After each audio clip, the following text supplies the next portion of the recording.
Good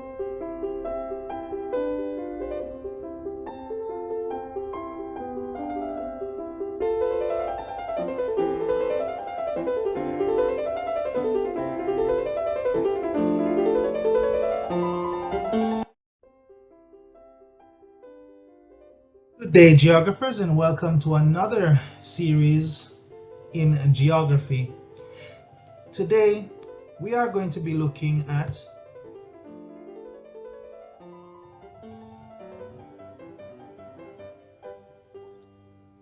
ways of representing height on a map.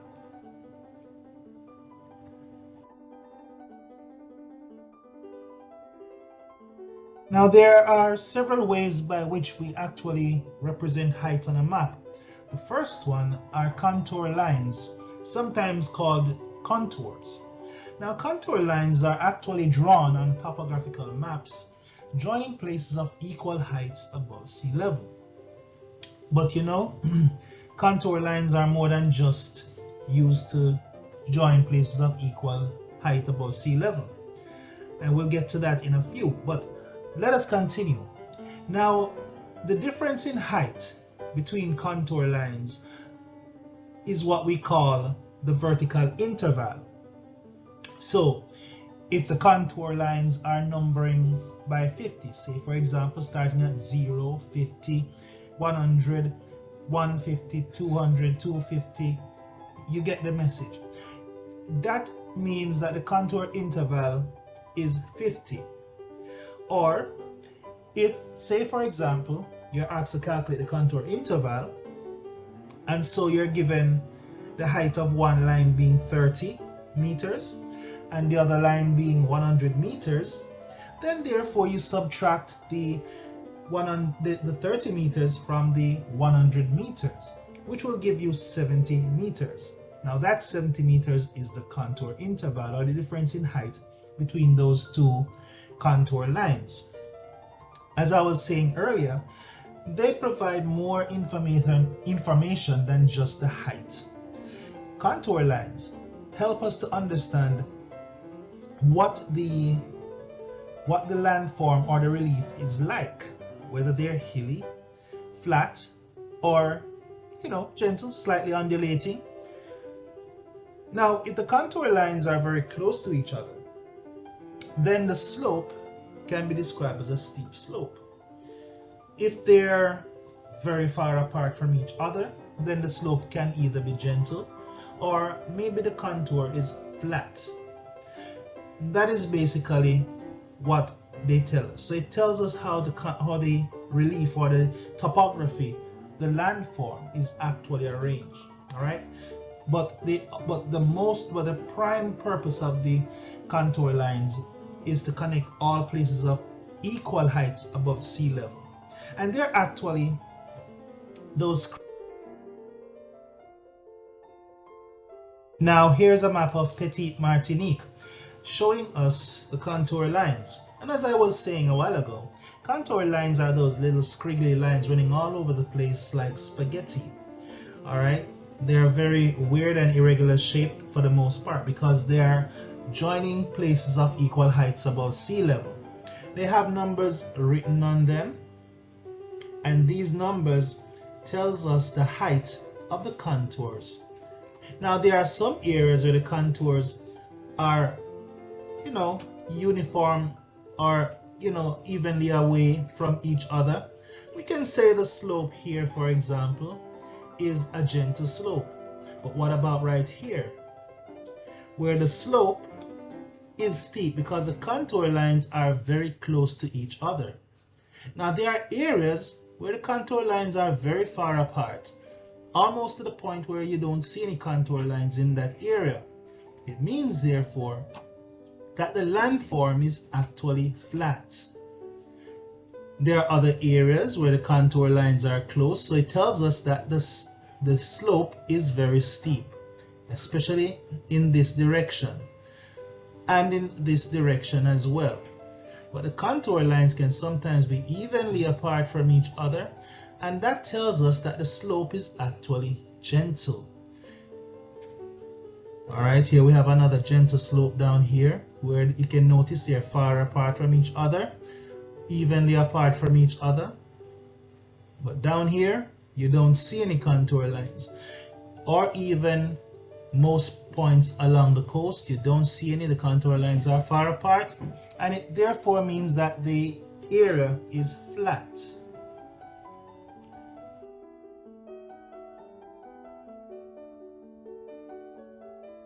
The next thing that is used on a map to show the height above sea level or to represent height is spot heights or spot heights. Now these spot heights are usually dots with the height written either next to them or below them. And these are usually used where the height of the contour line is either not recorded or just basically not clear. So they are used to estimate the height of the land at a particular junction. Alright, so it's not really an exact height, but based on where the contour lines are located, then you can use a spot height to estimate the height of the land above sea level at that junction. For example, right here. So we have our contour lines, but we do not see a specific height written on the contour lines. However, spot heights are used instead to give us an idea of what the height of the land is at these particular points. And as you can see, they are dots with the numbers written either next to them or beneath them.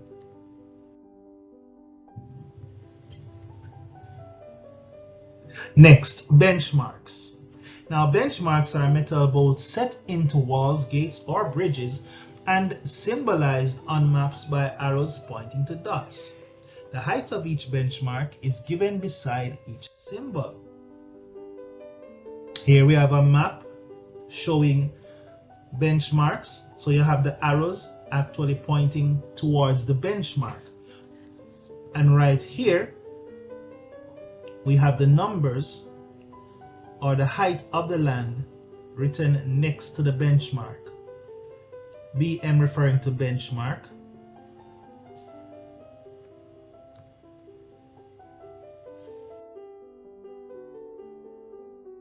This is a photograph of a benchmark.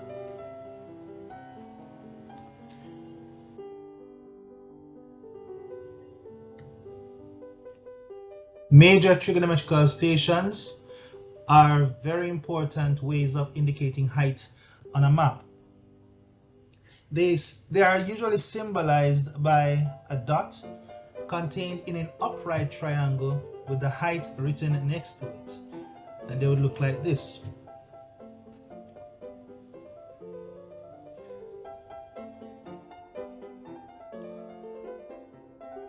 Usually they are placed at a prominent peak, one that is probably the highest in the area. And here we have a photograph of one.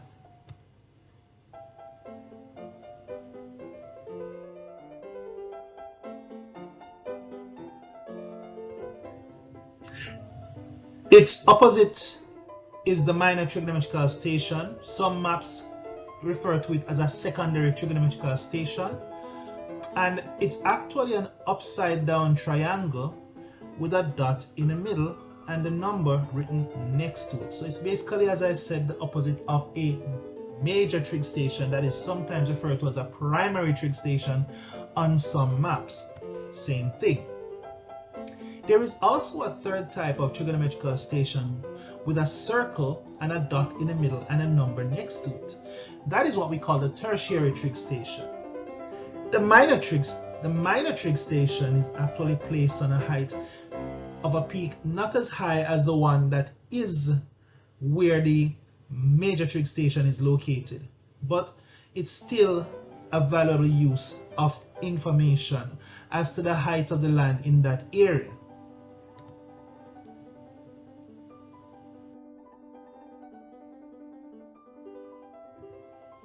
Layer coloring. Many maps use layer coloring to differentiate between the heights of land above sea level. For example, Layer colors are known also as layer tints. Yes, because they're usually tinted or not solid colors but tint shadings. And these are on topographical maps to represent different heights. For example, here is a map of the island nation of Dominica, here in the Caribbean. As you can see, on the outer fringes, you have the lightest green color. Now think about it. This lighter color represents the lowest land area. The higher you go, the colors get darker, and as you go a little higher, the layers get darker. So next to that lightest layer of green is a lighter layer of green but darker than it. It means that the land here is higher. You notice the highest areas on the land is dark green, and that's what we call layer coloring or layer tint. So each layer of color represents a different height. Usually the darkest color represents the highest land area, and the lightest colors represent the lower land areas or the lowest land areas. This is one of my favorite islands to describe in the Caribbean. St. Kitts and Nevis reminds me of a cricket bat and ball, right? So St. Kitts and Nevis is also an illustration, an example here of layer coloring. The lightest colors are on the outer fringes of the land, and the higher up you go the land, the colors get darker. Same thing for the island of Nevis. The lightest colors are on the lower section, and the higher you go, the colors get darker. Alright, and Nevis Peak being the tallest area right there, having the darkest shading. We can see one here as well. Mount Misery and the areas immediately surrounding it are also the darkest shaded, meaning that that is the highest land area right there. And just below it, a lighter shade of green, lower land areas. And we can come all the way down, taking our cue, right? So,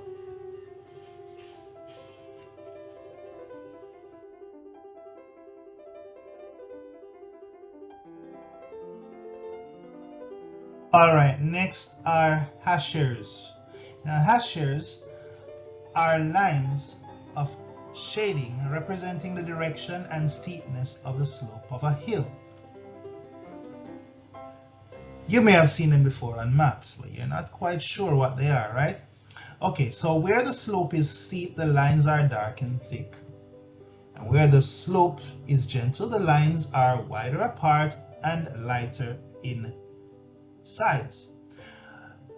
Lines are not used to indicate flat lands, and I'll show you what we mean by this. So these are the lines.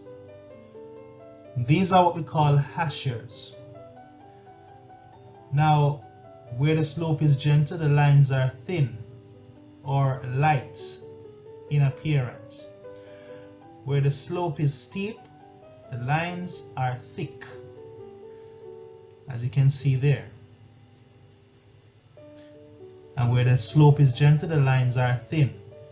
Now, you notice at the top, where the land is flat, there are no lines. So lines are not used to represent flat lands, but they are used to represent the steepness or gentleness of a slope.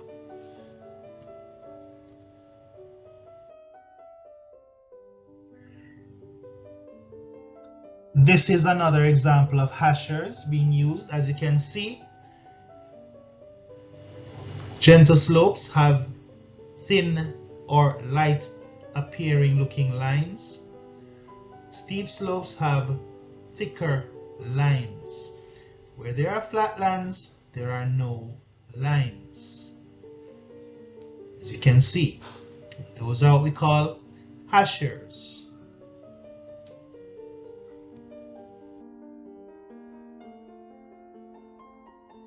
Next, we have hill shadings.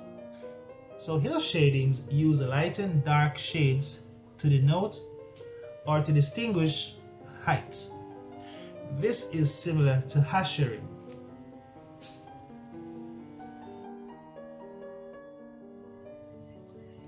However, the difference here is that there is a use of contrast between light areas and dark areas, like shadow. So here we have shadows or a dark area shading here, and we have lighter areas on the opposite side. It gives the appearance of the map being more than just a flat area. It gives a 2 or 3-dimensional feature of the map. It looks as if the map is actually protruding upwards. All right, the landscape is protruding upwards. But really and truly, it is the contrast between darker shadings and lighter shadings to give that impression that the map is a 3D illustration of the land, when in fact it's actually flat.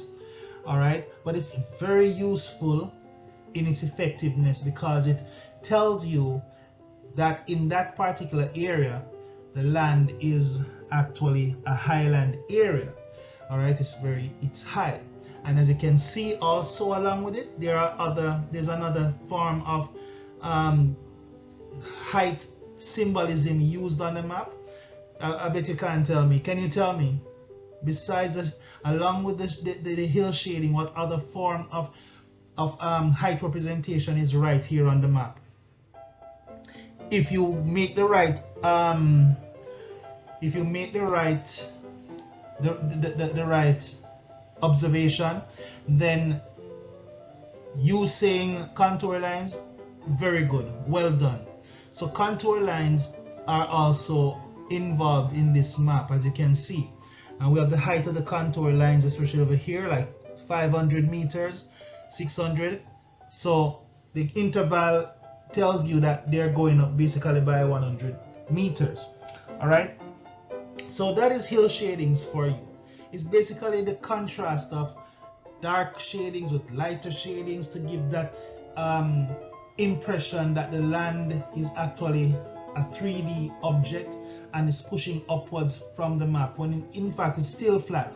But it's very good and effective to let us know that this is where the topography is concerned. So you can see areas of mountainous areas, and you can see areas of flat land and gentle slope and steep slope.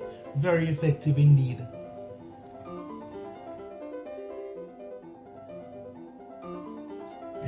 This is another example of hill shadings. All right, a little different from the first one, but as you can see, it's basically the contrast of light and dark shadings and put to good effect too. So you can actually distinguish between the highland areas and the lowland areas, areas of gentle slope and steep slopes, and you get what I'm talking about, right? Good.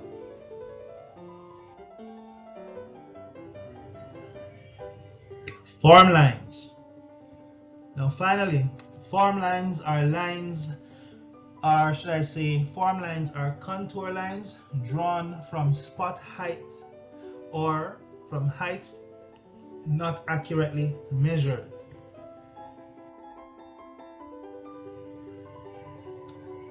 And here they are. Usually they are not numbered, as you can see,